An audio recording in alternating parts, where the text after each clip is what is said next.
के बाद से दुनिया में बहुत कुछ बदल गया है। ये पहले जैसा नहीं रहा, लेकिन बिल्कुल अच्छे तरीके से नहीं। सब कुछ ग्रे और बहुत हद तक रंगीन हो गया, लेकिन हमने भी कहीं न कहीं रास्ते में सामूहिक रूप से थोड़ी चमक खो दी। और अगर आप खुद के साथ ईमानदार हैं तो शायद आप भी हर नए साल के आने पर ऐसा महसूस करते हैं। और हम हमेशा एक ही बात सुनते हैं, अगला साल वास्तव में मेरा साल होगा, सिवाय इसके कि ये 2023 में नहीं था, 2024 में नहीं, और ये 2025 में भी नहीं होगा, जब तक कि आप इसे ऐसा करने के लिए मजबूर न करें। इसलिए मुझे अपना थोड़ा समय दें और मैं आपको 2025 के लिए लॉक करने के लिए मजबूर करूंगा, लेकिन बस एक त्वरित स्वीकरण में।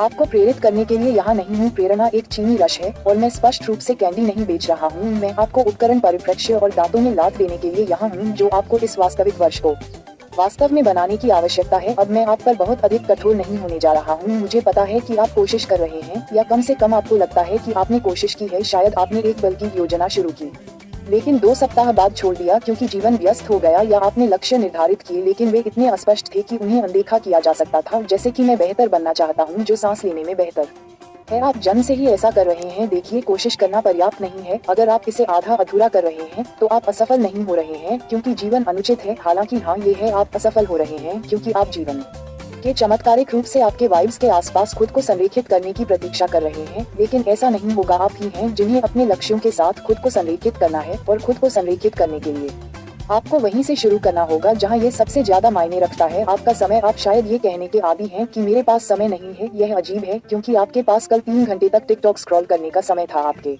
पास चौथी बार एक ही शो को फिर से देखने का समय था, क्योंकि यह बिल्कुल सिनेमा है। आपके पास छत को घूरने का समय था, ये सोचने के लिए कि आप कैसे हैं। समय नहीं है। क्या आपने देखा? आपके पास समय है, आप बस इसका उपयोग करने में खराब हैं। अगर हम गणित करें तो आपके पास दिन में 24 घंटे हैं। मान लीजिए आप 8 घंटे सोते हैं। अगर आप भाग्यशाली हैं तो काम या कॉलेज में 8 घंटे तक, और 2 घंटे खाने और रहने में बिताते हैं, तो 6 घंटे बचते हैं। अब खुद से पूछिए कि मैं उनके साथ क्या कर रहा हूँ। अगर आप इसका जवाब नहीं दे सकते हैं बिना हकलाए, आपको अपनी समस्या मिल गई है। देखिए, हम ऐसे युग में रहते हैं जहाँ आप सचमुच कुछ भी मुफ्त या उसके करीब सीख सकते हैं। ऐसा महसूस करें जैसे कोई व्यवसाय शुरू करना हो। ट्यूटोरियल, टेम्पलेट और यहाँ तक कि एआई उपकरण भी हैं जो व्यावहारिक रूप से आपको फिट या पतला होने की प्रक्रिया से गुजारेंगे। ऐसे ऐप हैं, यूट्यूब चैनल और समुदाय जो आपको जवाबदेह बनाए रखेंगे। एक नया कौशल सीखना, कोर्सेरा, स्किलशेयर या यहाँ तक कि टिकटॉक जैसे प्लेटफॉर्म। अगर आप सही क्रिएटर्स को फॉलो कर रहे हैं तो आप अपने फोन का इस्तेमाल बिना किसी उद्देश्य के स्क्रॉल करने के लिए क्यों कर रहे हैं, बजाय इसके कि आप इसका इस्तेमाल लेवल अप करने या इस वीडियो तकनीक के नीचे सब्सक्राइब बटन पर क्लिक करने के लिए करें। दुश्मन यहाँ नहीं है,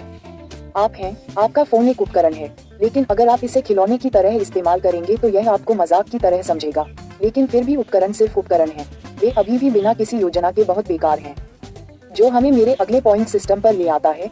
ये कहना कि मैं पैसे बचाना चाहता हूँ प्यारा है, लेकिन आपकी योजना क्या है?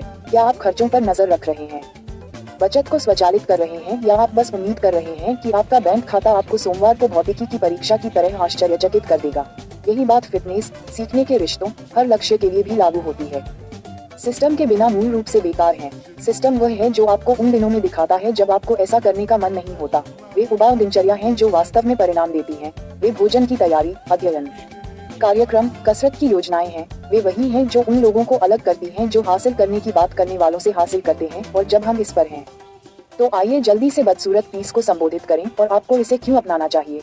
जो सबसे ज्यादा बनाएगा आप सफल होना रोमांचक नहीं है, यह उबाऊ है, ये दोहराव है, ये सुबह जल्दी उठना है जब आप सोना चाहते हैं, तब काम करना है, ये योजनाओं को मना करना है ताकि आप अध्ययन कर सकें, ये तब प्रयास करना है जब कोई ताली नहीं बजा रहा हो। आपके लिए काम अच्छा नहीं लगना चाहिए, यह आवश्यक लगना चाहिए। और जितनी जल्दी आप हर कदम को मजेदार होने की उम्मीद करना बंद कर देंगे, उतनी जल्दी आपको परिणाम दिखने लगेंगे।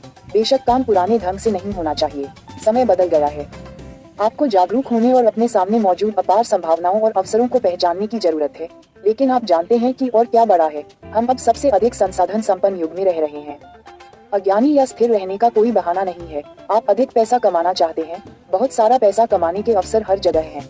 आप कोडिंग, सार्वजनिक बोलना, गाना, नृत्य, ड्राइंग, संपादन, एनिमेशन, लेखन, लड़कियों से बात करना, घास को छूना सीखना चाहते हैं, मुफ्त ट्यूटोरियल मौजूद हैं।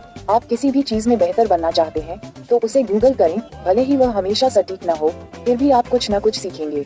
क्या अब आप इसे देख रहे हैं? आप संघर्ष नहीं कर रहे हैं क्योंकि अवसरों की कमी है, आप संघर्ष कर रहे हैं क्योंकि आप उन्हें नहीं पकड़ रहे हैं। और सफलता की सामग्री के माध्यम से स्क्रॉल करना वास्तव में कार्रवाई करने के समान नहीं है।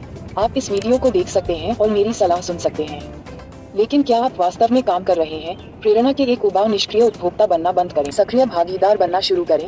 ऐसा कहा जा रहा है कि अभी भी एक समस्या है जिसे आप देखते हैं कि लोग इस एक संतुलन के कारण वास्तविक कार्रवाई करने से बचते हैं। आपको यह विचार बेचा गया है कि आप सब कुछ पूरी तरह से संतुलित कर सकते हैं, काम, जीवन, विकास।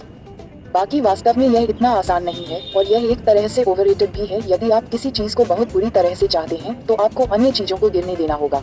गिरना गिरना गिरना इसका मतलब यह नहीं है कि आप जलना चाहते हैं, लेकिन इसका मतलब है कि प्राथमिकता तय करना, जैसे कि आपका जीवन इस पर निर्भर करता है, क्योंकि यह एक तरह से ऐसा नहीं है कि आप अपने लक्ष्यों को अपने शेड्यूल की दरारों में निचोड़कर प्राप्त नहीं करेंगे।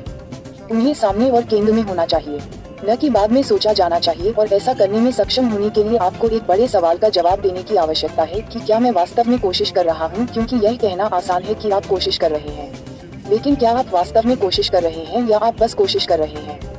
प्रयास और लगातार प्रयास के बीच एक अंतर है। अगर आप ऐसा करते हैं तो आपको अल्पकालिक परिणाम मिलते हैं और दूसरा आपके जीवन को बदल देता है। अपने आप से ईमानदार रहें। यदि आप वह नहीं हैं जहां आप होना चाहते हैं, तो क्या ऐसा इसलिए है क्योंकि दुनिया आपके खिलाफ है, या ऐसा इसलिए है क्योंकि आप पूरी तरह से उस मानसिकता में नहीं हैं? क्या आप हैं क्योंकि आप सबसे कमजोर हैं, या आप सबसे कमजोर हैं क्योंकि आप आधे से कम नहीं कर सकते हैं और फिर पूरे परिणाम की उम्मीद कर सकते हैं? मैं यह नहीं कह रहा हूँ कि यह कोई परफेक्ट व्यक्ति है, क्योंकि मैं नहीं हूँ, लेकिन मैं पूरे विश्वास के साथ कह सकता हूँ कि मैं खुद का सबसे अच्छा संस्करण हूँ जो मैं कभी रहा हूँ। और इसका एक बड़ा कारण ये है कि मैंने जीवन से सफलता मिलने का इंतजार करना बंद कर दिया और इसे मजबूर करना शुरू कर दिया। वैसे भी मेरा कहना ये है कि अगर मैं ऐसा कर सकता हूँ तो आप ऐसा क्यों नहीं कर सकते? मेरा मतलब है कि मुझे पूरा यकीन है कि आप और मैं इतने अलग नहीं हैं। देखो, ये सिर्फ एक जागृति कॉल है, एक अनुस्मारक। मैं इसे कुछ घटिया कहकर समाप्त नहीं करने जा रहा हूँ, जैसे कि आपके पास ये है, आपके पास यह नहीं हो सकता है। यह आप पर निर्भर है, लेकिन मैं ये कह सकता हूँ कि यदि आप लॉक इन करने का निर्णय लेते हैं, जैसे वास्तव में 2025 में लॉक इन करें, यह वह साल हो सकता है जब आप ये कहना बंद कर दें कि अगला साल मेरा साल होगा वास्तव में, और यह कहना शुरू करें कि यह साल मेरा है। दुनिया खुद को ठीक नहीं करने जा रही है। आपके लिए ये ग्रे और रंगहीन है और यह बुरा है, लेकिन आप स्मार्ट हैं, आप मजबूत हैं, आप अनुकूलनशील हैं और सबसे बढ़कर आप एक क्यूटी पाई हैं।